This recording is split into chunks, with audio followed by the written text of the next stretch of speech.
Hello दोस्तों, exam tracker में आपका फिर से एक बार स्वागत है। आज मैं फिर से आपके लिए लाया हूँ 25 प्रश्नों का एक प्रैक्टिस सेट जो किसी भी एग्ज़ाम में डायरेक्टली पूछे जाते हैं और हर एक क्वेश्चंस को पूरा डिटेल में भी समझने वाले हैं। तो चलिए शुरू करते हैं। इससे पहले अगर आप चैनल पर नए हैं तो प्लीज़ चैनल को सब्सक्राइब कर बेल आइकन को प्रेस कर ले ताकि आने वाली वीडियोज़ के नोटिफिकेशन आप तक सबसे पहले पहुँचे। तो चलिए शुरू करते हैं आज का प्रैक्टिस सेट। हमारा पहला क्वेश्चन है क्वेश्चन नंबर 1। क्वेश्चन नंबर 1 कहता है, निम्नलिखित में से कौन विदेशी भूमि पर तिरंगा फहराने वाला पहला भारतीय था। दोस्तों, ये एक लेडीज़ हैं और इन्होंने किस देश पे सबसे पहले हमारा झंडा फहराया था। आपके ऑप्शन है बेगम हजरत महल, ऑप्शन बी भिखाजी कामा, ऑप्शन सी एनी बेसेंट या फिर ऑप्शन डी लक्ष्मी सहगल ने। दोस्तों, किन्होंने विदेशी भूमि पर अपना तिरंगा फहराया था? तो ऑप्शन नंबर बी इसका राइट आंसर हो जाएगा, भिखाजी कामा ने। मैडम भिखाजी कामा जी थे जो हमारे देश के जो तिरंगा है वो विदेशी भूमि पर फहराए थे। ऑप्शन नंबर बी इसका राइट आंसर हो जाएगा, मैडम भिखाजी कामा। थोड़ा डिटेल्स में भी देख लेंगे इसको। सही उत्तर इसका भिखाजी कामा हो जाएगा। भिखाजी कामा स्वतंत्रता के लिए भारत के संघर्ष के अग्रदूतों में से एक थे।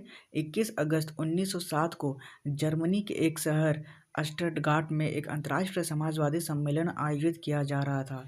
दोस्तों, ये भी पूछा जाता है कि कहाँ पे किया गया था विदेशी भूमि पर। तो जर्मनी में फहराया था। किन्होंने? भिखाजी कामा ने। कब फहराया था? तो 1907 में फहराया था।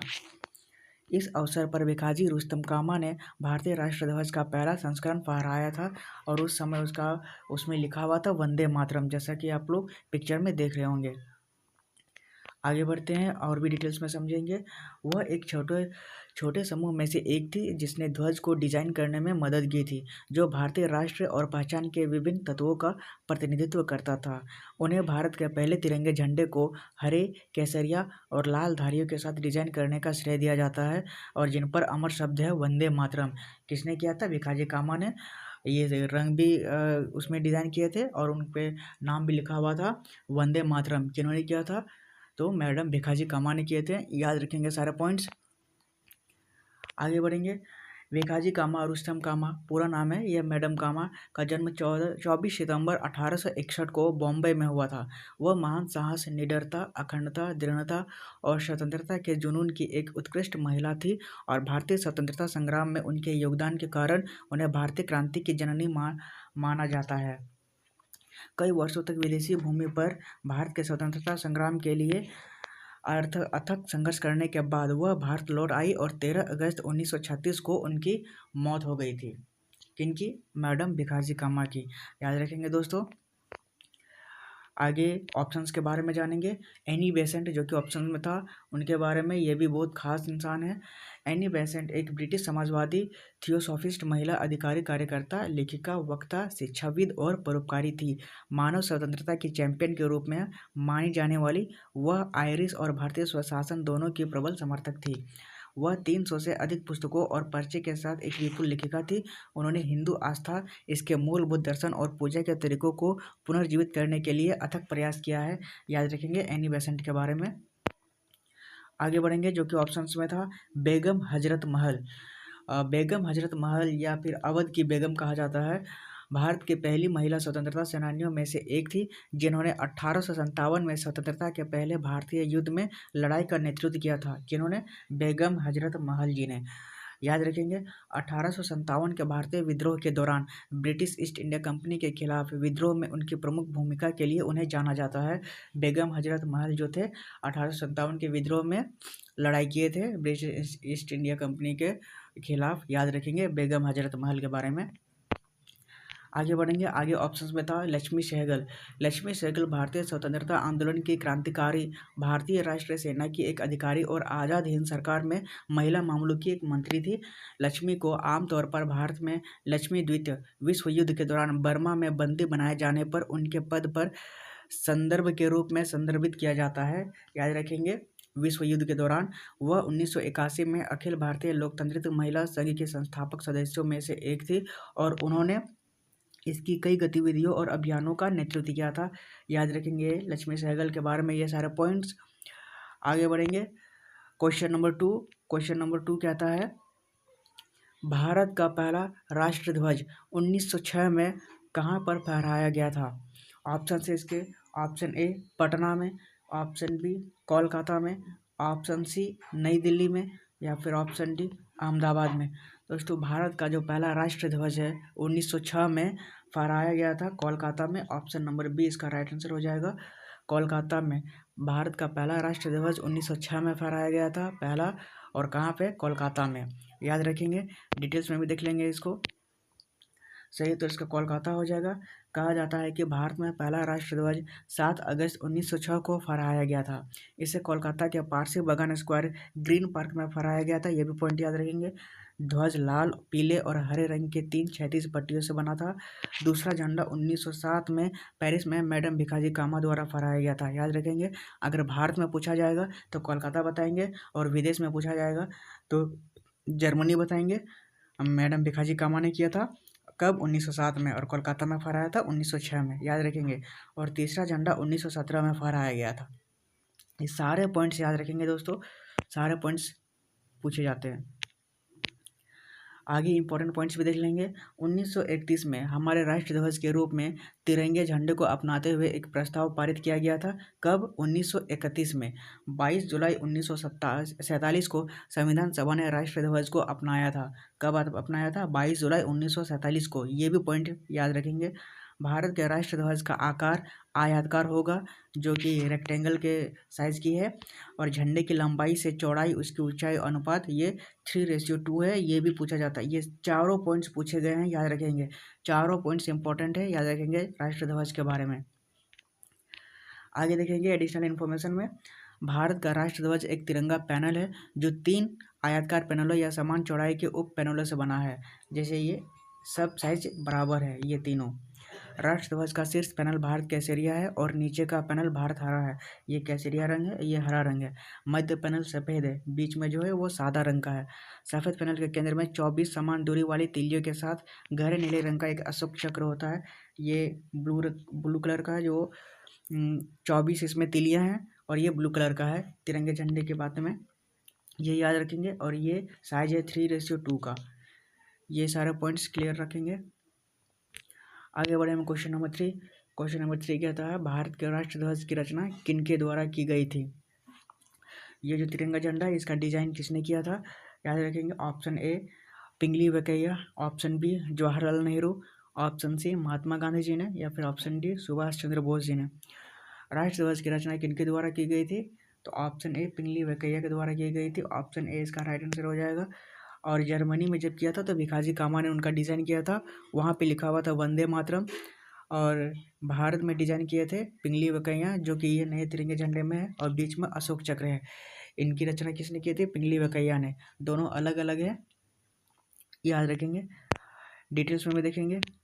पिंगली वेंकैया ने भारत के राष्ट्र ध्वज की रचना की थी। गांधी ने पहली बार 1921 में भारतीय राष्ट्रीय कांग्रेस को एक झंडा प्रस्तावित किया था, वही तिरंगा झंडा था। 1921 में किसने किया था? तो महात्मा गांधी जी ने। राष्ट्र ध्वज की रचना को 22 जुलाई 1947 को भारत की संविधान सभा द्वारा अपनाया गया था। ये डेट्स याद रखेंगे। बनाया किन्होंने था? पिंगली वेंकैया जी ने 1921 में प्रस्तावित किया था। महात्मा गांधी जी ने 22 जुलाई 1947 को संविधान ने इसे अपना लिया था। और जे.बी. कृपलानी ने संविधान सभा में ध्वज समिति की अध्यक्षता की थी। किसने की थी? जे.बी. कृपलानी ने संविधान सभा में ध्वज समिति की अध्यक्षता की थी।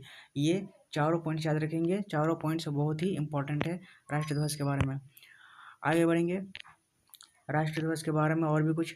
राष्ट्र ध्वज को लोकप्रिय रूप से तिरंगा के नाम से जाना जाता है, जिसका अर्थ होता है 3 रंग या फिर तिरंगा। जैसे तिरंगा इसलिए कहते हैं क्योंकि इसमें 3 रंगों से बना हुआ है। यह एक क्षैतिज तिरंगा है जिसमें सबसे ऊपर में गहरा केसरिया, बीच में सफ़ेद है और सबसे नीचे हरा होता है। ऊपर में केसरिया, बीच में सफ़ेद और नीचे हरा है। ध्वज की लंबाई चौड़ाई के अनुपात 3:2 है, यानी ये 3 है और ये 2 है। सफ़ेद पट्टी के केंद्र में गहरे नीले रंग पर 24 तीलियां वाला एक पहिया है। ये 24 तीलियां हैं इसमें, जो धर्म चक्र कानून का पहिया को दर्शाता है। कानून का पहिया दर्शाता है, याद रखेंगे। आगे बढ़ेंगे, आगे कुछ पॉइंट्स भी देख लेंगे। केसर रंग, ये जो केसर रंग है साहस और त्याग का प्रतीक है। ये भी पूछा जाता है, केसर साहस किसका प्रतीक है? साहस का और त्याग का। सफ़ेद रंग ईमानदारी, शांति और पवित्रता का प्रतिनिधित्व करता है। यह देश में शांति बनाए रखने के महत्व पर प्रकाश डालता है। नीचे हरा रंग है। हरा रंग किसका प्रतीक है? हरा रंग आस्था और शौर्य का प्रतिनिधित्व करता है। यह समृद्धि, जीवंतता और जीवन का प्रतीक है, याद रखेंगे। और अशोक चक्र कहता है, अशोक चक्र या धर्म चक्र है जो कानून का पहिया कहलाता है, जिसमें 24 तीलियां होती है और अशोक के कई शिलालेखों पर दिखाई देती है, याद रखेंगे। ये सारे प्रतीक से भी पूछे जाते हैं कि ये रंग कौन सा प्रतीक है, क्या दर्शाता है, इसलिए सारे पॉइंट्स याद रखेंगे। आगे बढ़ देंगे। क्वेश्चन नंबर 4 कहता है, गैल्वनाइज करने के लिए लोहे पर किसकी परत चढ़ाई जाती है? ऑप्शन ए है निकेल, ऑप्शन बी जस्ता, ऑप्शन सी क्रोमियम या फिर ऑप्शन डी तांबा। दोस्तों, गैल्वनाइज करने के लिए लोहे पर किसकी परत चढ़ाई जाती है? तो लोहे पर चढ़ाई जाती है जस्ते को, यानी जिंक। ऑप्शन नंबर 20 का राइट हो जाएगा। जिंक को चढ़ाया जाता है लोहे को, उससे बचाने के लिए, जंग लगने से बचाने के लिए। डिटेल्स में भी देख लेंगे गैल्वेनाइज कैसे होता है। गैल्वेनाइजेशन या गैल्वेनीकरण दोनों, चूंकि आमतौर पर इसे गैल्वेनीकरण कहा जाता है, एक प्रक्रिया है जिसमें जंग से बचाने के लिए लोहे या स्टील पर सुरक्षात्मक जस्ते की परत लगाई जाती है, जिससे उसमें जंग नहीं लगते हैं। यह है जिंक, याद रखेंगे दोस्तों। प्रोसेस जान लेते हैं कैसे होता है, गैल्वेनीकरण कैसे होता है। इसकी प्रोसेस, लोहे पर जिंक की सुरक्षात्मक परत चढ़ाना होता है गैल्वेनीकरण। इसका उद्देश्य क्या होता है? लोहे को जंग लगने से बचाना होता है। और इसकी विधि क्या है? हॉट डीप गैल्वेनीकरण, जिसमें टुकड़ों को गर्म पिघले हुए जिंक के स्नान में डुबोया जाता है। याद रखेंगे गैल्वेनाइजेशन कैसे होता है, और इसका प्रमुख उद्देश्य यही होता है कि लोहे को कैसे बचाया जाए। आगे बढ़ेंगे। क्वेश्चन नंबर 5 कहता है, कावेरी नदी विवाद में कौन से राज्य, केंद्र शासित प्रदेश शामिल हैं? दोस्तों, ये इंपॉर्टेंट पॉइंट है, हर बार पूछा जाता है क्योंकि ये नदी विवाद में हमेशा रहते हैं। कावेरी नदी विवाद, ऑप्शन से है इसके महाराष्ट्र, कर्नाटक और तमिलनाडु। ऑप्शन बी है केरल, तमिलनाडु और पुडुचेरी। ऑप्शन सी है तमिलनाडु, कर्नाटक और केरल। या फिर ऑप्शन डी है कर्नाटक, तमिलनाडु, केरल और पुडुचेरी। दोस्तों, कावेरी नदी विवाद में कौन से राज्य और केंद्र शासित प्रदेश शामिल हैं? यह विवाद चारों राज्यों से है, यानी ऑप्शन नंबर डी इसका राइट आंसर हो जाएगा। कर्नाटक, तमिलनाडु, केरल और पुडुचेरी। ऑप्शन नंबर डी इसका राइट आंसर है। चारों राज्यों में कावेरी नदी विवाद से गहरा संबंध है। चारों राज्यों में कावेरी नदी विवाद होता है। ये है कावेरी नदी। आगे डिटेल्स में देखेंगे क्यों होता है। सही उत्तर इसका कर्नाटक, तमिलनाडु, केरल और पुडुचेरी, ये चारों राज्यों में कावेरी नदी विवाद है। कावेरी नदी विवाद कैसे है? कावेरी नदी के पानी विवाद केरल, कर्नाटक, तमिलनाडु और पुडुचेरी के चारों राज्यों को शामिल है। केंद्र ने हाल ही में जल विवाद के समाधान के लिए सर्वोच्च न्यायालय के आदेश के अनुपालन में कावेरी जल प्रबंधन प्राधिकरण का गठन किया था। जल विवादों का समाधान अंतर्राज्यीय नदी जल विवाद अधिनियम 1956 द्वारा शासित होता है। ये कावेरी नदी विवाद के बारे में। आगे और भी डिटेल्स में समझेंगे। कावेरी जो जल विवाद है वो कर्नाटक और तमिलनाडु राज्यों से जुड़ा है। यह विवाद कावेरी नदी के पानी के बंटवारे को लेकर है। यह विवाद 1892 में शुरू हुआ था। इस विवाद की जड़ मद्रास प्रेसिडेंसी और मैसूर साम्राज्य के बीच में हुए दो समझौते में से है। 1956 में राज्यों के पुनर्गठन के बाद पानी के बंटवारे का मुद्दा और भी गंभीर हो गया था। याद रखेंगे 1956 में भी ये अलग हुए थे तमिलनाडु राज्य। इस विवाद को सुलझाने के लिए 1990 में सर्वोच्च न्यायालय ने कावेरी जल विवाद न्यायाधिकरण का गठन किया था। सर्वोच्च न्यायालय ने कब किया था? 1990 में। याद रखेंगे कावेरी जल विवाद के बारे में। 1990 में सर्वोच्च न्यायालय के आदेश पर इसका गठन किया गया था। आगे और भी डिटेल्स में समझेंगे। साल 2018 में सर्वोच्च न्यायालय ने कावेरी को राष्ट्रीय संपत्ति घोषित किया था। इसके साथ ही उसने CWDT द्वारा तय किए गए जल बंटवारे के फैसले को बरकरार रखा। इस फैसले के तहत कर्नाटक से तमिलनाडु को पानी आवंटन को कम कर दिया गया था। पॉइंट याद रखेंगे, इसीलिए जल विवाद हुआ था। कावेरी नदी के बारे में और भी कुछ बातें हैं जो जान लेते हैं। यह नदी दक्षिण पश्चिमी कर्नाटक में पश्चिमी घाट के ब्रह्मगिरी पहाड़ी से निकलती है। यह नदी कर्नाटक और तमिलनाडु से होकर दक्षिण पूर्व दिशा में बहती है। यह नदी बंगाल की खाड़ी में जाकर मिल जाती है। ये भी पूछा जाता है कि इनमें से कौन सी नदियाँ बंगाल की खाड़ी में जाकर मिलेंगी, तो कावेरी नदी भी उनमें से एक है जो बंगाल की खाड़ी में जाकर गिर जाती है। याद रखेंगे कावेरी नदी और उसके विवाद के बारे में, और ये चारों राज्यों के बारे में इंपॉर्टेंट है, याद रखेंगे, पूछा जाता है। आगे बढ़ेंगे। क्वेश्चन नंबर 6 कहता है, भारत के प्रथम मुख्य न्यायाधीश कौन थे? दोस्तों, जब देश आज़ाद हुआ था तो उस समय सबसे पहला मुख्य न्यायाधीश कौन बना था, यही बताना है। आपके ऑप्शन हैं ए पतंजलि शास्त्री, ऑप्शन बी हरिलाल जे कनिया, ऑप्शन सी एम हिदायतुल्ला या फिर ऑप्शन डी बी के मुखर्जी। दोस्तों, प्रथम मुख्य न्यायाधीश कौन बना था? तो ऑप्शन बी इसका राइट आंसर हो जाएगा, हरिलाल जे कानिया। हरिलाल जे कानिया जी थे जो भारत के प्रथम चीफ जस्टिस बने थे। ऑप्शन नंबर बी इसका राइट आंसर हो जाएगा। डिटेल्स में भी देखेंगे। सही उत्तर इसका हरिलाल जी कानिया थे। हरिलाल जी कानिया भारत के प्रमुख न्यायाधीश थे। वह भारत के मुख्य न्यायाधीश 14 अगस्त 1947 से लेकर 26 जनवरी 1950 तक थे। उन्होंने डॉक्टर राजेंद्र प्रसाद के सामने भारत के मुख्य न्यायाधीश की शपथ ली थी। उन्होंने भारतीय विधि रिपोर्टों के अभिनीत संपादक के रूप में कार्य किया था। याद रखेंगे दोस्तों, Harilal J Kania chief justice of India सबसे पहले बने थे। आगे एडिशनल इन्फॉर्मेशन में देख लेंगे। मंडकोलथर पतंजलि शास्त्री भारत के दूसरे मुख्य न्यायाधीश थे। जो पतंजलि ऑप्शन में था वो दूसरा चीफ जस्टिस ऑफ इंडिया था। न्यायाधीश मेहर चंद महाजन भारत के सुप्रीम कोर्ट के तीसरे मुख्य न्यायाधीश थे। ये third chief justice of India के थे। और सुधीर रंजन दास जो कि SR दास है भारत के 5वें मुख्य न्यायाधीश थे। ये पांचों पॉइंट वाइज याद रखेंगे। न्यायमूर्ति चंद्रचूड़ 50वें CJI chief justice of India और उन्होंने न्यायमूर्ति यू ललित से पद ग्रहण किया है। जिन्होंने भारत के 49वें मुख्य न्यायाधीश के रूप में एक संक्षिप्त अवधि की सेवा की थी। याद रखेंगे चंद्रचूड़ के बारे में भी। आगे क्वेश्चन नंबर 7 कहता है, कुतुब मीनार का निर्माण किसने पूरा किया था? आपके ऑप्शन हैं ए Qutbuddin Bakhtiyar Kaki, option B Nasiruddin Qubacha, option C Iltutmish या फिर ऑप्शन डी कुतुबुद्दीन ऐबक।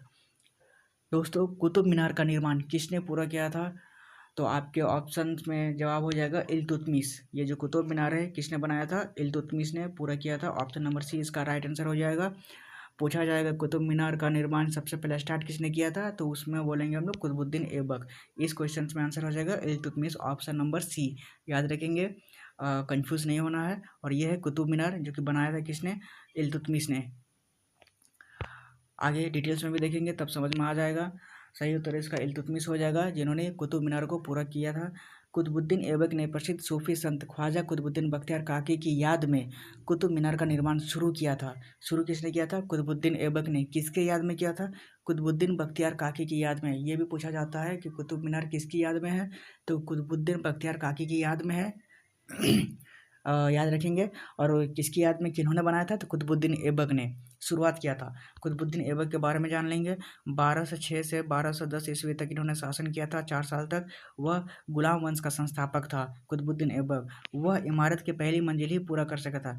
जब कुतुबुद्दीन ऐबक ने बनाना स्टार्ट किया था तो सिर्फ एक मंजिला ही बना पाया था। उसकी याद में, किसकी याद में? कुतुबुद्दीन बख्तियार काकी की याद में। आगे और डिटेल्स में भी समझेंगे। कुतुब मीनार का पूरा करने का काम इल्तुतमिश ने किया था। कुतुबुद्दीन ऐबक ने 1200 ईस्वी में कुतुब मीनार का निर्माण शुरू किया था। ये रहा कुतुब मीनार और ये निर्माण शुरू किया था। तो कुतुबुद्दीन ऐबक ने ये वाला सिर्फ बनाया था, पहला मंजिला। ऐबक ने मीनार का आधार ही बनवाया था, ये नीचे का। ऐबक के बाद उनके दामाद और उत्तराधिकारी शमसुद्दीन इल्तुतमिश ने 1220 ईस्वी में कुतुब मीनार की 3 और मंजिलें बनवाई। जब इल्तुतमिश ने बनाना स्टार्ट किया था तो 3 मंजिला बनाई थी, 1 मंजिल, 2 मंजिल और 3 मंजिल। ये तीनों मंजिल इल्तुतमिश ने बनाई थी। याद रखेंगे। बाद में फिरोज शाह तुगलक ने 1368 ईस्वी में कुतुब मीनार की 5वीं और आखिरी मंजिल बनाई थी। आखिरी मंजिल यानी कि सबसे ऊपर वाला, ये ऊपर वाला जो है किसने बनाई थी? फिरोज शाह तुगलक ने बनाई थी आखिरी मंजिल। ये देखिए आखिरी मंजिल सबसे ऊपर वाला। याद रखेंगे ये सारे पॉइंट्स। कितने मंजिल है? 5 मंजिल है। पहला वाला कुतुब मीनार कुतुबुद्दीन ऐबक ने बनाया, उसके बाद 3 मंजिल इल्तुतमिश ने बनाया और अगला वाला फिरोज शाह तुगलक ने बनाया था। याद रखेंगे, इस तरह से कुतुब मीनार पूरा हुआ था। आगे इल्तुतमिश के बारे में जानेंगे। इसे दिल्ली सल्तनत का वास्तविक संस्थापक माना गया है। उसने लाहौर के स्थान पर दिल्ली को राजधानी बनाया था। किसने? इल्तुतमिश ने बनाया था।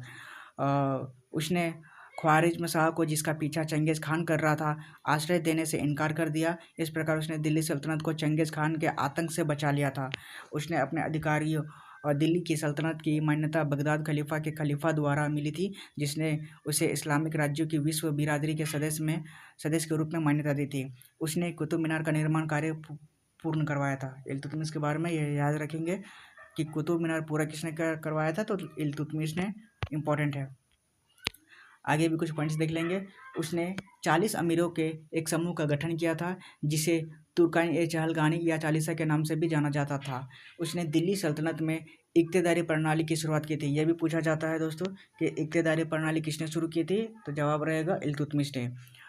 यह वेतन के बदले में भूमि का एक आवंटन, जिसे उसने अपने अधिकारियों को वितरित किया था।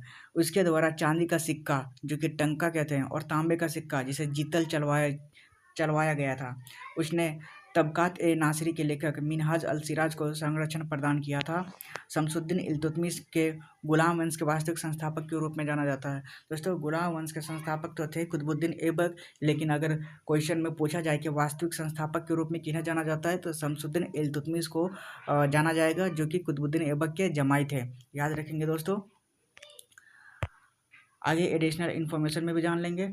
उसके उत्तराधिकारी इल्तुतमिश ने बाद के निर्माण को अपने हाथ में ले लिया था और मीनार की 3 और मंजिल का निर्माण करके इमारत को पूर्ण करवाया था, जैसा कि फिगर में बताए थे। कुतुब मीनार भारत के नई दिल्ली के महरौली क्षेत्र में से एक यूनेस्को विश्व धरोहर स्थल है। कहाँ है? दिल्ली में। कुतुब मीनार के विभिन्न खंडों में फारसी, अरबी और नगरी इसके निर्माण के इतिहास को प्रकट करते हैं। इल्तुतमिश दिल्ली से शासन करने वाला पहला मुस्लिम शासक था और उसे दिल्ली सल्तनत का वास्तविक संस्थापक कहा जाता है। याद रखेंगे दोस्तों। आगे बढ़ेंगे। क्वेश्चन नंबर 8 कहता है, आखिर क्वेश्चन आ ही गया, भारत में एकता प्रणाली की शुरुआत किसने की थी? इंपॉर्टेंट क्वेश्चन था, इसलिए प्रैक्टिस सेट में आ ही गया। भारत में एकतादारी प्रणाली की शुरुआत किसने की थी? आपके ऑप्शन है कुतुबुद्दीन ऐबक ने, ऑप्शन बी इल्तुतमिश ने, ऑप्शन सी रजिया सुल्तान ने, और या फिर ऑप्शन डी बलबन ने। तो राइट आंसर हो जाएगा इल्तुतमिश, जो कि अभी पिछले क्वेश्चन में बताएं। ऑप्शन नंबर बी इसका राइट आंसर हो जाएगा। इल्तुतमिश ने एकतादारी प्रणाली की शुरुआत की थी, और यह है इल्तुतमिश। और ये कुतुबुद्दीन ऐबक जो है, ऐबक है, उसका जमाई है इल्तुतमिश, और इल्तुतमिश का बेटी है रजिया सुल्तान। ये भी याद रखेंगे, ये भी पूछा जाता है। डिटेल्स में भी देखेंगे। इक्तादारी प्रणाली की शुरुआत दिल्ली सल्तनत के शमसुद्दीन इल्तुतमिश ने की थी। इक्तादारी प्रणाली के बारे में और भी कुछ बातें हैं। इक्तादारी प्रणाली जो है केंद्रीकरण के लिए एक शक्तिशाली साधन थी। इस प्रणाली के तहत सुल्तान ने अपने साम्राज्य को कई छोटे छोटे इक्तों में बांटा था। इन इक्तों को वेतन के तौर पर रईसों, अधिकारियों और सैनिकों को दिया जाता था। इक्ता का मतलब है धन के बदले वेतन के तौर पर भूमि देना। इसी को कहते हैं इक्तादारी प्रणाली। इक्तादारी प्रणाली की शुरुआत तुर्की सुल्तानों की ज़रूरत से हुई थी। राजधानी से दूर के इलाकों को इक्ता के रूप में दिया जाता था, क्योंकि इन इलाकों में राजस्व संग्रह करना आसान नहीं था। याद रखेंगे इक्तादारी प्रणाली के बारे में। क्या था? धन के बदले वेतन के तौर पर भूमि देना ही इक्तादारी प्रणाली थी, जो किसने शुरुआत की थी? इल्तुतमिश ने। और भी पॉइंट्स देख लेंगे। इक्ता प्रणाली की शुरुआत तुर्की सुल्तानों की आवश्यकता से हुई थी। सल्तनत के वे क्षेत्र जो राजधानी से दूर स्थित है, जो कि राजस्व संग्रह के लिए आसान नहीं था, सुल्तान द्वारा इक्ता के रूप में दिया गया था। याद रखेंगे। फारस, जो कि ईरान में है, क्षेत्र में और पश्चिमी एशिया में भारत के बाहर इक्ता प्रणाली शुरू हो गई थी। इक्ता की प्रशासनिक स्थापना इल्तुतमिश द्वारा की गई थी। याद रखेंगे, इंपॉर्टेंट पॉइंट इल्तुतमिश ने की थी।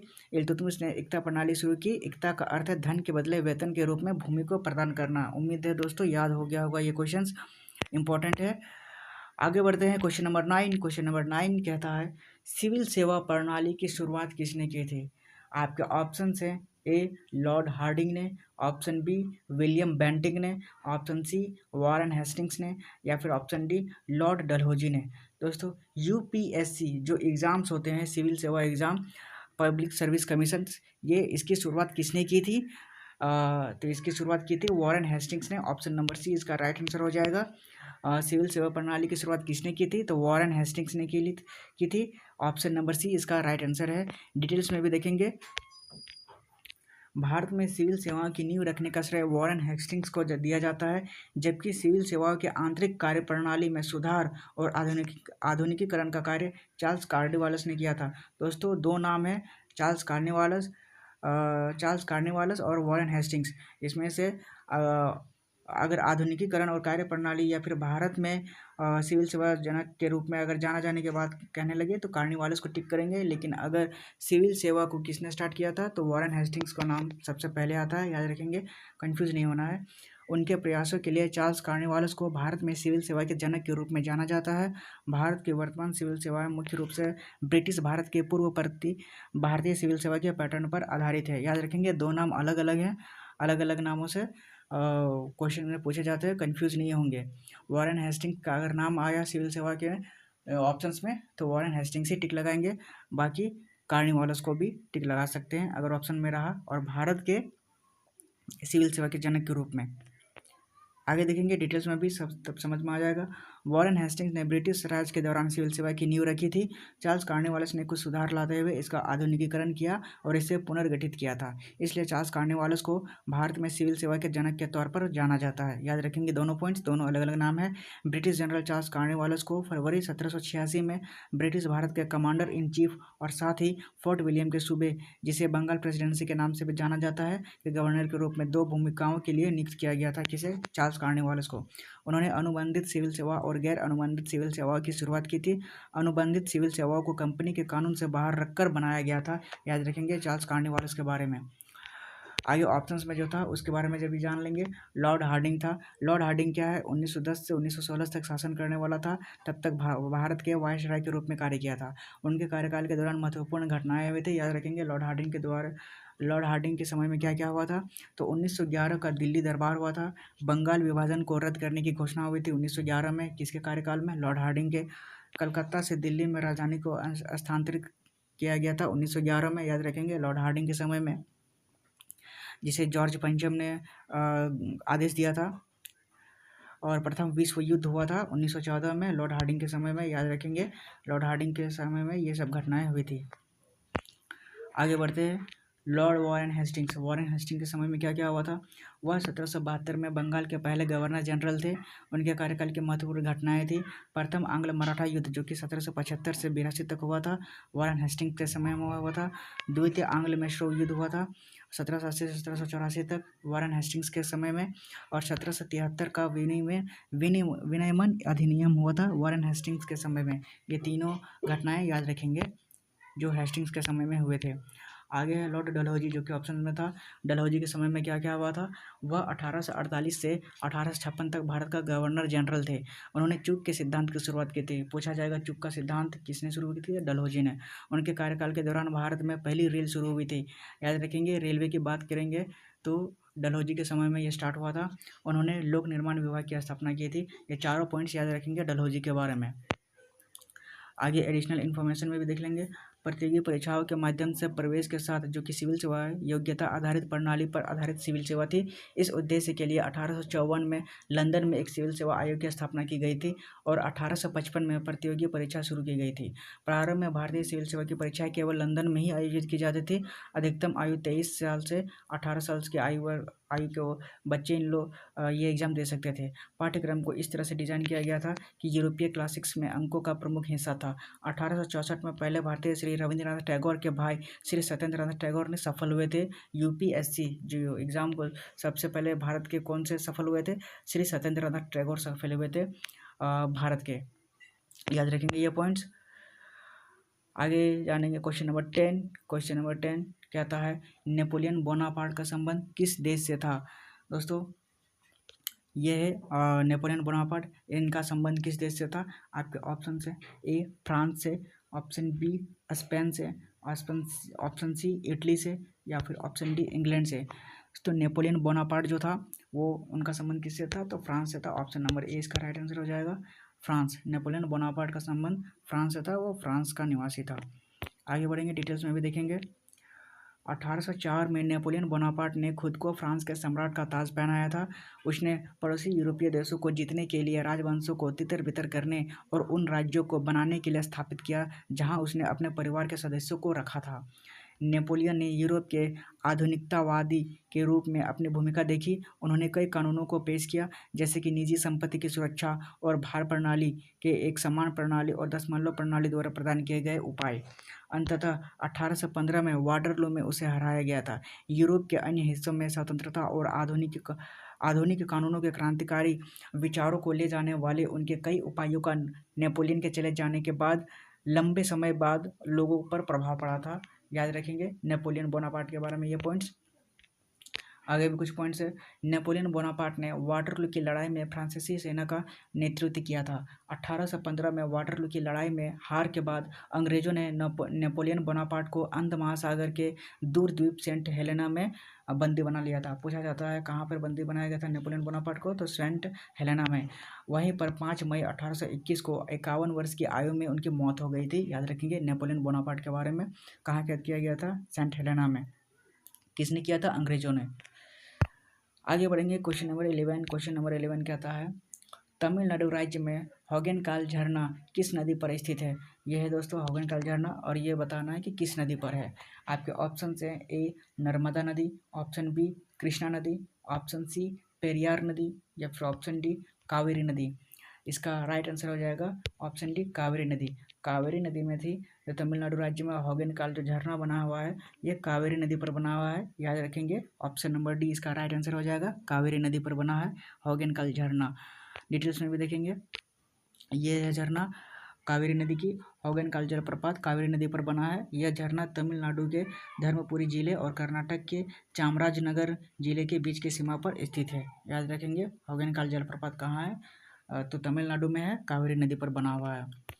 आगे और भी डिटेल्स में समझेंगे। होगेनकाल जलप्रपात के बारे में कुछ खास बात है। कावेरी नदी कर्नाटक और तमिलनाडु से होकर बहती है और बंगाल के खाड़ी में जाकर समा जाती है। याद रखेंगे कावेरी नदी बंगाल के खाड़ी में जाकर गिरती है। होगेनकाल जलप्रपात का नाम कन्नड़ भाषा में धूम्र युक्त चट्टान होता है। यहाँ कावेरी नदी का पानी चट्टानों से गिरने पर ऐसा लगता है जैसा धुआं निकल रहा हो। यहाँ बोटिंग की सुविधा है। बेंगलोर से यहाँ पहुँचने में 2 घंटे का समय लगता है। याद रखेंगे कावेरी नदी और होगेनकाल जलप्रपात के बारे में, और ये बंगाल की खाड़ी में जाकर गिरती है। ये सारे पॉइंट्स याद रखेंगे। आगे बढ़ेंगे क्वेश्चन नंबर 12। क्वेश्चन नंबर 12 कहता है सह्याद्री को किस नाम से जाना जाता है?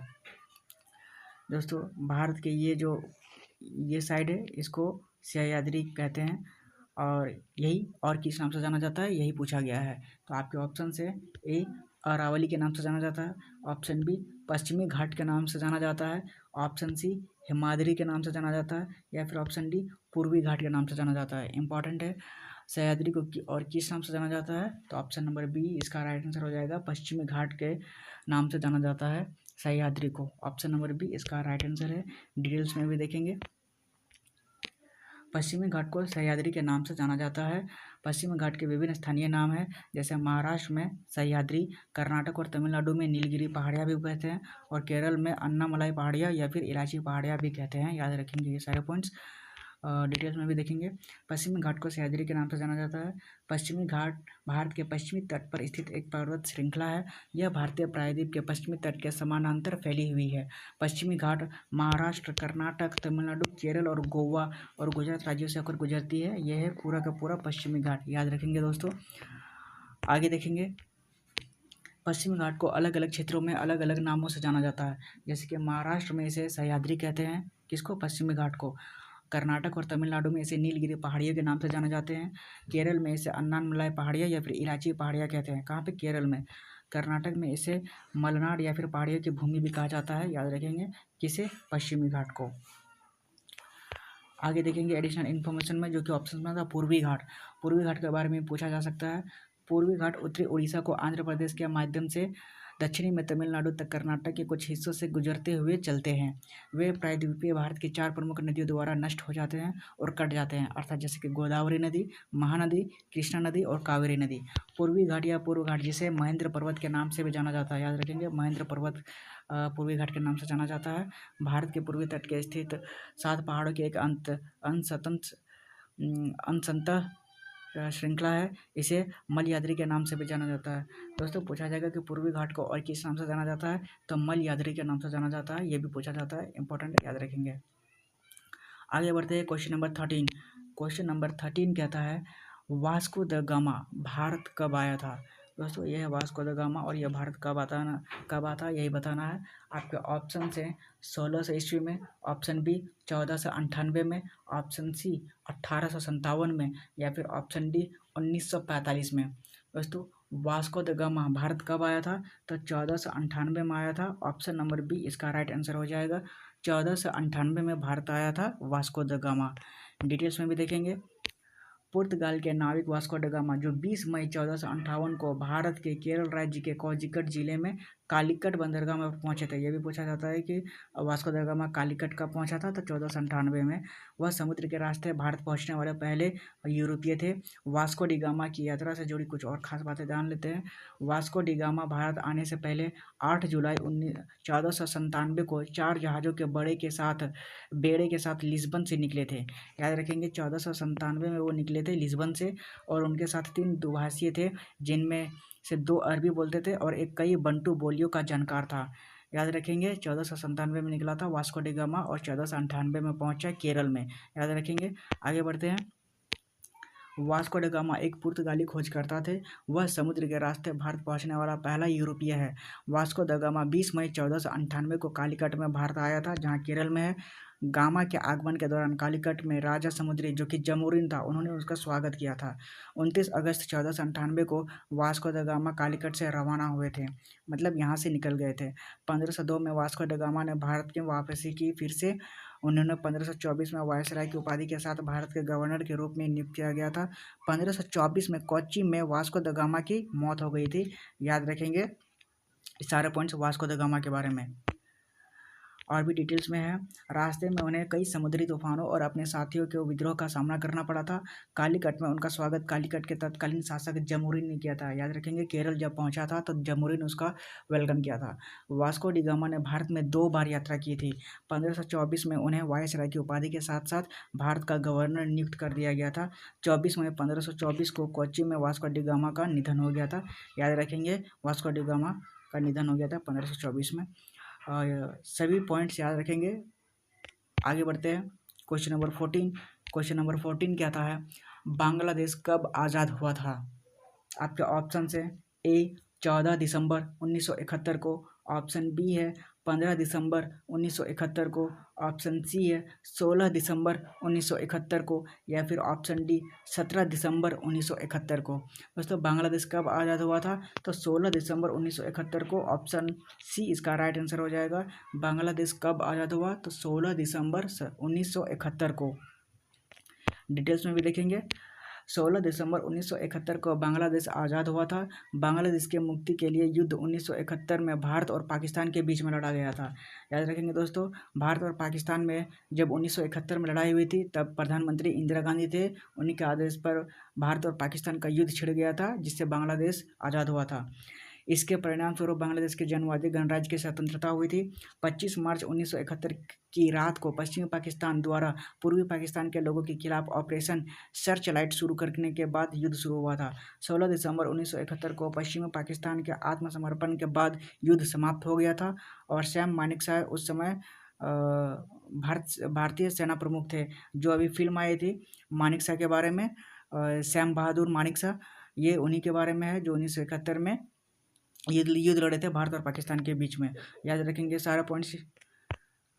और एडिशनल इन्फॉर्मेशन में भी देख लेते हैं। 26 मार्च 1971 को बांग्लादेश का आधिकारिक स्वतंत्रता दिवस माना जाता है, और इसके बाद से बांग्लादेश नाम प्रभावी था। जुलाई 1971 में भारतीय प्रधानमंत्री इंदिरा गांधी ने खुले तौर पर पूर्वी पाकिस्तान को बांग्लादेश के रूप में संदर्भित कर दिया गया था। याद रखेंगे दोस्तों पाकिस्तान के बारे में और बांग्लादेश के बारे में। उम्मीद है दोस्तों समझ में आया होगा। आगे चलते हैं क्वेश्चन नंबर 15। क्वेश्चन नंबर 15 कहता है निम्नलिखित में से कौन सी नदी बंगाल के खाड़ी में जाकर गिरती है? आपके ऑप्शन है ए नर्मदा नदी, option B Mahanadi, option C Tapi नदी, या फिर ऑप्शन डी सिंधु नदी। दोस्तों इनमें से वैसे भी बहुत नदियाँ बंगाल के खाड़ी में जाकर गिरती है, लेकिन अगर ऑप्शंस में देखा जाए तो ऑप्शन के हिसाब से बी सही हो जाएगा। महानदी जो है वो बंगाल के खाड़ी में जाकर गिरती है। यह है महानदी, और महानदी बंगाल के खाड़ी में जाकर गिरती है ऑप्शंस के हिसाब से। अगर यहाँ कावेरी होता तो वो भी बंगाल के खाड़ी में जाकर गिरती है, तो कावेरी भी राइट आंसर हो जाता। याद रखेंगे ये सारे पॉइंट्स। आगे बढ़ते हैं, महानदी के बारे में कुछ और बातें जान लेते हैं। महानदी मध्य भारत के सतपुड़ा पर्वत श्रृंखला से निकलती है। यह नदी छत्तीसगढ़ और उड़ीसा राज्यों से होकर बहती है। कटक शहर से करीब 7 मील पहले महानदी का डेल्टा शुरू होता है। यहाँ से कई धाराओं में बढ़ जाती है और बंगाल की खाड़ी में जाकर मिल जाती है। महानदी भारत की छठी सबसे बड़ी नदी है। इसकी लंबाई करीब 860 किलोमीटर है, याद रखेंगे। आगे जानेंगे, महानदी के किनारे हीराकुंड बांध बना हुआ है। पूछा जाता है हीराकुंड बांध कहाँ बना है, तो महानदी पर, याद रखेंगे। महानदी के मार्ग पर कई बांध और जलाशय बने हैं। महानदी घाटी का बड़ा हिस्सा छत्तीसगढ़ में है। महानदी डेल्टा उड़ीसा में स्थित है। महानदी के डेल्टा का तट करीब 200 किलोमीटर लंबा है, याद रखेंगे महानदी के बारे में। यहाँ दक्षिण में चिल्का झील से लेकर उत्तर में धमार नदी तक फैला हुआ है। दोस्तों ये सारे पॉइंट्स महानदी को क्लियर करते हैं, याद रखेंगे सारे पॉइंट्स। अगर यहाँ से क्वेश्चन आए तो छूटना नहीं चाहिए। आगे बढ़ते हैं, महानदी के बारे में और भी कुछ की पॉइंट्स देख लेते हैं। महानदी मध्य भारत के सतपुड़ा पर्वत श्रृंखला से निकलती है और यह पूर्वी भारत में एक नदी है। यह पूर्व में बंगाल की खाड़ी में जाकर गिर जाती है। यह नदी छत्तीसगढ़ और उड़ीसा राज्यों में बहती है। सबसे बड़ा बांध हीराकुंड बांध इस नदी पर बना हुआ है, याद रखेंगे सारे पॉइंट्स। आगे कुछ पॉइंट्स इंपॉर्टेंट भी देख लेते हैं। पूर्व की ओर बहने वाली नदियाँ जो है वो कौन कौन सी है? गंगा नदी, ब्रह्मपुत्र नदी, महानदी, गोदावरी नदी, कृष्णा नदी, कावेरी नदी, पेनरू नदी, पेनियार नदी, वगई नदी और स्वर्ण रेखा नदी। पूर्व की ओर बहने वाली नदियों में बड़े जलग्रहण क्षेत्र है और यह मुहाना नहीं बल्कि डेल्टा बनाती है, याद रखेंगे। और ये सब बंगाल की खाड़ी की ओर बहती है, याद रखेंगे। ये सारे नदी याद रखेंगे दोस्तों जो बंगाल की खाड़ी में जाकर गिरती है, सभी नदी याद रखेंगे, इम्पॉर्टेंट है। आगे बढ़ेंगे, क्वेश्चन नंबर 16। क्वेश्चन नंबर 16 कहता है स्टैचू ऑफ लिबर्टी कहाँ स्थित है? दोस्तों यह है स्टैचू ऑफ लिबर्टी और यह कहाँ स्थित है? आपके ऑप्शन है ए पेरिस में, ऑप्शन बी वाशिंगटन में, ऑप्शन सी जेनेवा में, या फिर ऑप्शन डी न्यूयॉर्क में। दोस्तों स्टैचू ऑफ लिबर्टी कहाँ स्थित है? तो राइट आंसर न्यूयॉर्क हो जाएगा, ऑप्शन नंबर डी। न्यूयॉर्क में स्टैचू ऑफ लिबर्टी स्थित है। डिटेल्स में भी देखेंगे। स्टैचू ऑफ लिबर्टी जो न्यूयॉर्क शहर के अपर न्यूयॉर्क बे में स्थित लिबर्टी द्वीप पर है। यह मूर्ति न्यूयॉर्क हार्बर के प्रवेश द्वार पर बनाई गई है। स्टैचू ऑफ लिबर्टी से जुड़ी कुछ और खास बातें देख लो। यह मूर्ति स्वतंत्रता और लोकतंत्र का प्रतीक है। यह मूर्ति तांबे से बनी हुई है और इसकी ऊंचाई 305 फुट है। इस मूर्ति को फ्रांस ने अमेरिका को 1886 में गिफ्ट किया था, याद रखेंगे ये पॉइंट्स। इस मूर्ति को फ्रांस ने दिया था, अमेरिका को 1886 में गिफ्ट दिया था स्टैचू ऑफ लिबर्टी को। और भी कुछ बात है। इस मूर्ति को फ्रेडरिक ऑगस्टे बार्थोलोडी ने डिज़ाइन किया था। इस मूर्ति को किसने डिज़ाइन किया था? बार्थोल्डी ने, और गुस्ताव एफिल ने इसे बनाया था। यह मूर्ति स्वतंत्रता की रोमन देवी लिबर्ट्स को दर्शाती है। इस मूर्ति के दाहिने हाथ में मशाल है, ये देखो दाहिने हाथ में मशाल है, यहाँ पे दिख रहा है, दाहिने हाथ में मशाल है और बाएं हाथ में कानून का संदेश देने वाली पट्टिका है। यहाँ पे कानून का संदेश देती है ये वाला, और ये दाहिने हाथ में मशाल है, याद रखेंगे। इस मूर्ति को यूनेस्को ने 1984 में विश्व धरोहर स्थल घोषित किया था। इस मूर्ति को देखने के लिए हर दिन हजारों लोग आते हैं। इस मूर्ति का दौरा क्रिसमस और थैंक्स गिविंग के अलावा साल के बाकी दिनों में भी किया जा सकता है, याद रखेंगे। स्टैचू ऑफ लिबर्टी के बारे में किन्होंने बनाया था? बार्थोल्डी ने, और 1984 में विश्व धरोहर में शामिल किया गया था। दाहिने हाथ में मशाल है और बाएं हाथ में कानून का संदेश, याद रखेंगे स्टैचू ऑफ लिबर्टी के बारे में जो न्यूयॉर्क में है। और भी कुछ बात है। स्टैचू ऑफ लिबर्टी अमेरिका के न्यूयॉर्क शहर में 93 मीटर ऊंची एक मूर्ति है जो कि 305 फीट है। स्टैचू ऑफ लिबर्टी अमेरिकी क्रांति के दौरान फ्रांस और संयुक्त राज्य अमेरिका के गठबंधन के यादगार के रूप में अमेरिका को फ्रांसीसी लोगों द्वारा एक गिफ्ट दिया गया था। इस तांबे की मूर्ति का अनावरण 28 अक्टूबर 1886 को किया गया था, याद रखेंगे ये डेट्स, 1886 को किया गया था। और स्थान कहाँ है? पेरिस फ्रांस में है, वाशिंगटन अमेरिका में और जेनेवा स्विट्जरलैंड में है। ये तीनों स्थान भी पूछे जाते हैं कि पेरिस कहाँ है फ्रांस में, वाशिंगटन कहाँ है अमेरिका में, और जेनेवा कहाँ है स्विट्जरलैंड में। ये सारे पॉइंट्स याद रखेंगे दोस्तों। आगे बढ़ेंगे, क्वेश्चन नंबर 17। क्वेश्चन नंबर 17 कहता है भारत में राष्ट्रीय युवा दिवस कब मनाया जाता है? आपके ऑप्शन है ए 12 जुलाई को, ऑप्शन बी 15 दिसंबर को, ऑप्शन सी 12 जनवरी को, या फिर ऑप्शन डी 12 नवंबर को। दोस्तों राष्ट्रीय युवा दिवस कब मनाया जाता है? तो 12 जनवरी को, राइट आंसर ऑप्शन सी हो जाएगा। 12 जनवरी को राष्ट्रीय युवा दिवस मनाया जाता है। डिटेल्स में भी देखेंगे। राष्ट्रीय युवा दिवस 12 जनवरी को मनाया जाता है और इसे राष्ट्रीय युवा दिवस के रूप में भी जाना जाता है। यह दिन महानतम दार्शनिकों और आध्यात्मिक नेताओं में से एक स्वामी विवेकानंद की जयंती के उपलक्ष्य में मनाया जाता है। याद रखेंगे किसकी याद में? स्वामी विवेकानंद की जयंती के उपलक्ष्य में। 1984 में भारत सरकार ने पहली बार स्वामी विवेकानंद के जन्मदिन यानी 12 जनवरी को राष्ट्रीय युवा दिवस के रूप में मनाने की घोषणा की थी 1984 में। तभी से पूरे देश में इस दिन को राष्ट्रीय युवा दिवस के रूप में मनाया जाने लगा। याद रखेंगे ये पॉइंट। सरकार का मुख्य उद्देश्य युवाओं को उनके जीवन और स्वामी विवेकानंद के विचारों के माध्यम से प्रेरित करके देश के लिए बेहतर भविष्य बनाना है। याद रखेंगे दोस्तों ये पॉइंट्स। आगे बढ़ते हैं। एडिशनल इन्फॉर्मेशन में स्वामी विवेकानंद का जन्म 12 जनवरी 1863 को एक भारतीय हिंदू साधु के रूप में हुआ था। वह 19वीं शताब्दी के भारतीय रहस्यवादी रामकृष्ण के प्रमुख शिष्य थे। पूछा जाता है विवेकानंद किसके शिष्य थे? तो रामकृष्ण परमहंस के। वो जब स्वामी जी नरेंद्र से साधु बने थे तो उनका नाम स्वामी विविधानंद था, लेकिन शिकागो जाने से पहले उन्होंने अपना नाम बदलकर विवेकानंद रख लिया। स्वामी विवेकानंद द्वारा रचित कुछ पुस्तकें हैं जैसे कर्मयोग विवेकानंद द्वारा लिखी गई थे, राजयोग, वेदांत शास्त्र और कोलंबो से अल्मोड़ा तक भाषण, ये सभी बुक्स किसने लिखे हैं? तो स्वामी विवेकानंद ने। याद रखेंगे और ये सारे पॉइंट्स भी। आगे बढ़ेंगे क्वेश्चन नंबर 18। क्वेश्चन नंबर 18 क्या आता है? मौलिक कर्तव्यों को किस देश के संविधान से अपनाया गया है? इंपॉर्टेंट है दोस्तों। मौलिक कर्तव्यों को किस देश के संविधान से अपनाया गया है? आपके ऑप्शन है ए जर्मनी से, ऑप्शन बी यूनाइटेड किंगडम यानी यूके से, ऑप्शन सी यूएसए यानी अमेरिका से, या फिर ऑप्शन डी यूएसएसआर यानी रूस से। दोस्तों मौलिक कर्तव्यों को किस देश के संविधान से अपनाया गया है? तो ये रूस से अपनाया गया है, यूएसएसआर। ऑप्शन नंबर डी इसका राइट आंसर हो जाएगा। ये रूस से अपनाया गया है मौलिक कर्तव्यों को। डिटेल्स में भी देखेंगे। मौलिक कर्तव्य का विचार रूस के संविधान से प्रेरित है। इन्हें 42वें संविधान संशोधन अधिनियम 1976 द्वारा स्वर्ण सिंह समिति के सिफारिशों पर संविधान के चौथे ए पार्ट में शामिल किया गया था। याद रखेंगे ये पॉइंट्स। इन्हें 42वें संविधान संशोधन द्वारा किया गया था। स्वर्ण सिंह समिति के सिफारिशों पर मौलिक कर्तव्यों को रूस के संविधान से अपनाया गया था। आगे और भी डिटेल्स में देखेंगे। सोवियत संघ जो कि यूएसएसआर है, अब रूस के नाम से जाना जाता है। सभी नागरिकों के मौलिक कर्तव्य इसमें मिले थे और संविधान की प्रस्तावना भी रूस से आई थी।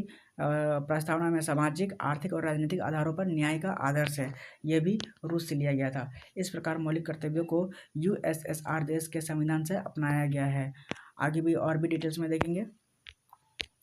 एडिशनल इन्फॉर्मेशन में संविधान के अन्य भागों को अपनाया गया था। जैसे अमेरिका में अमेरिका से क्या क्या अपनाया गया था? तो लिखित संविधान अमेरिका से, राष्ट्रपति का महाभियोग ये भी अमेरिका से, उच्चतम न्यायालय का सिद्धांत अमेरिका से, राज्यों का प्रावधान अमेरिका से, राष्ट्रपति और उपराष्ट्रपति के कार्य अमेरिका से, उच्चतम न्यायालय और उच्च न्यायालय के न्यायाधीशों का हटाना यह भी अमेरिका से लिया गया है। मौलिक अधिकार को अमेरिका से लिया गया है। याद रखेंगे मौलिक अधिकार अमेरिका से और मौलिक कर्तव्य रूस से, दोनों अलग अलग हैं। याद रखेंगे। न्यायिक समीक्षा अमेरिका से, न्यायपालिका की स्वतंत्रता अमेरिका से और संविधान की प्रस्तावना लिया गया है अमेरिका से। याद रखेंगे ये सारे अमेरिका से लिए गए हैं। ये सारे अमेरिका से लिए गए हैं। आगे आयरलैंड से लिए गए एक विचार है। आयरलैंड से क्या क्या लिया गया? तो राज्य के नीति निर्देशक इंपॉर्टेंट पॉइंट है जो कि सिद्धांतों की अवधारणा आयरलैंड से, इसे स्पेन से उधार लिया गया था। दोस्तों याद रखेंगे राज्य के नीति निर्देशक कहाँ से लिए गए हैं? तो आयरलैंड से पूछा जाता है। राष्ट्रपति द्वारा राज्यसभा के लिए सदस्यों का नामांकन आयरलैंड से लिया गया था और राष्ट्रपति के चुनाव का तरीका ये कहाँ से लिया गया था? तो आयरलैंड से। ये तीनों पॉइंट्स याद रखेंगे। अब बारी आती है रूस की। रूस से क्या क्या लिया गया था? तो मौलिक कर्तव्य जो कि हमारा क्वेश्चन का राइट आंसर है। मौलिक कर्तव्य कहाँ से लिया गया था? तो रूस से। प्रस्तावना भी रूस से लिया गया था और पंचवर्षीय योजनाएं ये भी कहाँ से लिया गया था? रूस से। याद रखेंगे ये तीनों पॉइंट्स, ये सारे पॉइंट्स इंपॉर्टेंट हैं और सारे पॉइंट्स पूछे जाते हैं एग्जाम्स में। उम्मीद है आपको क्लियर हो गया होगा। आगे बढ़ते हैं क्वेश्चन नंबर 19। क्वेश्चन नंबर 19 कहता है फारसी विद्वान अल बरूनी किस आक्रमणकारी के साथ अफगानिस्तान और भारत आया था? दोस्तों इंपॉर्टेंट पॉइंट है और इम्पोर्टेंट क्वेश्चन भी है, काफ़ी बार एग्जाम में देखने को मिले हैं। ये जो आदमी है अल बरूनी है, किसके साथ अफगानिस्तान और भारत आया था? ऑप्शन से ए सिकंदर के साथ, ऑप्शन बी अलाउद्दीन खिलजी के साथ, ऑप्शन सी महमूद गजनी के साथ, या फिर ऑप्शन डी मोहम्मद गौरी के साथ। दोस्तों फारसी विद्वान जो था अल बरूनी किसके साथ भारत आया था? तो मोहम्मद गजनी के साथ भारत आया था। ऑप्शन नंबर सी इसका राइट आंसर हो जाएगा। याद रखेंगे, मोहम्मद गजनी के साथ अल बरूनी भारत आया था। डिटेल्स में भी देखेंगे। अल बरूनी था वह फारसी विद्वान था जो मोहम्मद गजनवी के साथ अफगानिस्तान और भारत आया था। उनकी प्रसिद्ध रचनाएं किताबुल हिंद और तहकीक-ए-हिंद किसने लिखे थे? अल बरूनी ने। उल्लेखनीय है कि मोहम्मद गजनवी के दरबार में प्रसिद्ध विद्वान उतबी और फिरदौसी भी थे। अल बरूनी का जन्म 973 ईस्वी में मध्य एशिया के ख्वारज़्म के अफ्रीगेट राजवंश की राजधानी काट में खीजा क्षेत्र उज्बेकिस्तान में हुआ था। अल बरूनी का जन्म कहाँ हुआ था? तो उज्बेकिस्तान में। कब? 973 ईस्वी में।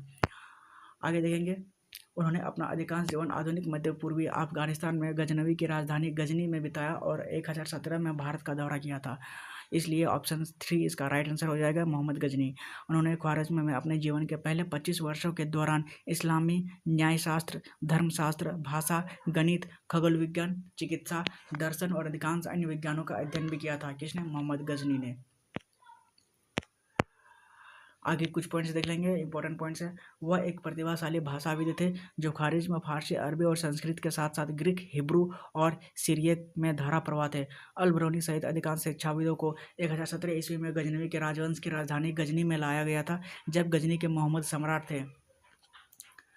और 11वीं शताब्दी में अब्बू अल रहमान मोहम्मद को एक शाही ज्योतिषी नामित किया गया था और गजनी के मोहम्मद के साथ भारत पंजाब में सबसे अधिक संभावना में उनकी घुसपैठ पर हुई, जहां वह कुछ वर्षों तक रहे थे। अल बरूनी 44 वर्षों का था जब वह मोहम्मद गजनी के साथ भारत आया था। वह भारतीय संस्कृति में से मोहित थे और उन्होंने संस्कृत, भारतीय दर्शन और देश के सामाजिक आर्थिक स्थिति का अध्ययन भी किया था। याद रखेंगे मोहम्मद गजनी के बारे में। एडिशनल इन्फॉर्मेशन में गजनी का मोहम्मद जो कि 971 से 1030 तक था, गजनवी वंश के गामिनी नामक एक तुर्की परिवार में अफगानिस्तान में गजनी पर शासन किया था। वह पहला तुर्की था जिसने भारत पर आक्रमण किया था।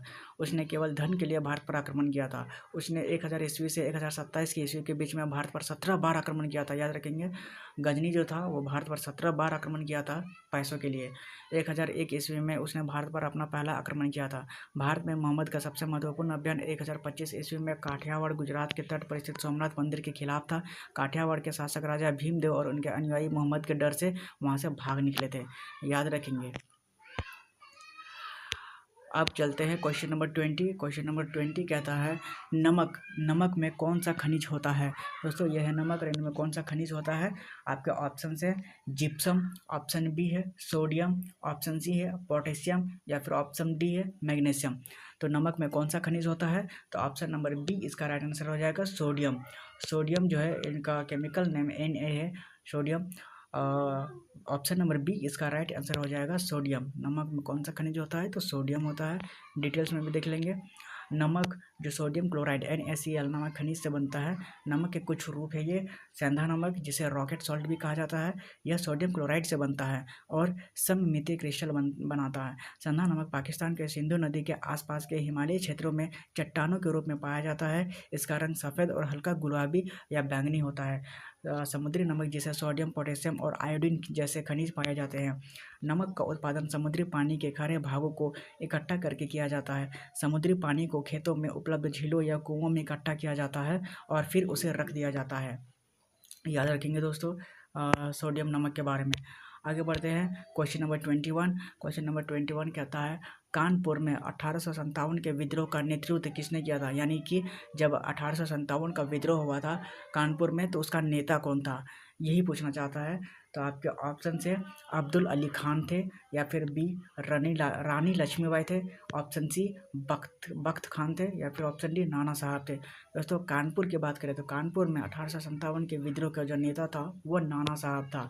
ऑप्शन नंबर डी इसका राइट आंसर हो जाएगा, नाना साहब। कानपुर में 1857 के विद्रोह का नेता कौन था? तो नाना साहब, ऑप्शन डी। आगे जानते हैं डिटेल्स में। कानपुर में 1857 के विद्रोह का नेतृत्व पेशवा बाजीराव द्वितीय के दत्तक पुत्र नाना साहब ने किया था। उनका असली नाम धोंदूपंत था। नाना साहब के सेनापति तात्या टोपे थे। ऐसा माना जाता है कि विद्रोह के पतन के बाद नाना साहब नेपाल चले गए थे। आगे डिटेल्स में भी और भी जानेंगे। नाना साहब ने कानपुर शहर में 1857 के विद्रोह का नेतृत्व किया था। नाना साहब का मूल नाम धोनूपंत था, जो बचपन का नाम था। वह स्वर्गीय पेशवा बाजीराव के दत्तक पुत्र थे। वे पेशवा बाजीराव द्वारा द्वितीय के उत्तराधिकारी भी थे। तांत्या टोपे 1857 के विद्रोह में नाना साहब के सेनापति थे। ऐसा माना जाता है कि जब विद्रोह का पतन हुआ था तो नाना साहब नेपाल चले गए थे। वही पॉइंट है, याद रखेंगे। आगे एडिशनल इन्फॉर्मेशन में देख लेते हैं। झांसी और ग्वालियर में रानी लक्ष्मीबाई ने 1857 के विद्रोह का नेता बने थे, उनका नेतृत्व किया था। झांसी और ग्वालियर में रानी लक्ष्मीबाई थे, कानपुर में नाना साहब थे। बेगम हजरत महल ने लखनऊ, आगरा और अवध में 1857 का विद्रोह का नेतृत्व किया था। बेगम हजरत महल जो कि लखनऊ, आगरा और अवध के नेता थे, और कुंवर सिंह जी थे वो बिहार के जगदीशपुर में किए थे वहाँ के नेता थे। याद रखेंगे सारे इंसान। झांसी और ग्वालियर के थे रानी लक्ष्मीबाई, कानपुर के नाना साहब, बेगम हजरत महल लखनऊ, आगरा और अवध के, और कुंवर सिंह थे बिहार के 1857 के विद्रोह के नेतृत्व में, जो कि जगदीशपुर में किए थे। याद रखेंगे सारे पॉइंट्स। आगे बढ़ते हैं। 1857 के विद्रोह में कुछ 1857 से विद्रोह से जुड़े और कुछ बातें। मान सिंह थे, वे आमेर के राजा थे और मराठा साम्राज्य के भरोसेमंद सेनापतियों में से एक थे। कुंवर सिंह थे, वे जगदीशपुर के जमींदार थे और बिहार में विद्रोह का नेतृत्व करने वाले प्रमुख नेताओं में से एक थे। मौलवी लियाकत अली, वे उत्तर प्रदेश के इलाहाबाद प्रयागराज जो अभी है कि मुस्लिम धार्मिक नेता थे। 1857 से 1959 के दौरान भारत में ब्रिटिश शासन के खिलाफ हुआ विद्रोह व्यापक लेकिन असफल रहा था। इसे प्रथम भारतीय स्वतंत्रता संग्राम के नाम से भी जाना जाता है। याद रखेंगे पूरा का पूरा 1857 का विद्रोह के बारे में। आगे बढ़ते हैं। क्वेश्चन नंबर 22, क्वेश्चन नंबर 22 क्या कहता है? भारत का राष्ट्र पशु क्या है? क्वेश्चन तो इजी है लेकिन पूछा गया है दोस्तों प्रीवियस ईयर्स में, तो फिर भी हम जान लेते हैं।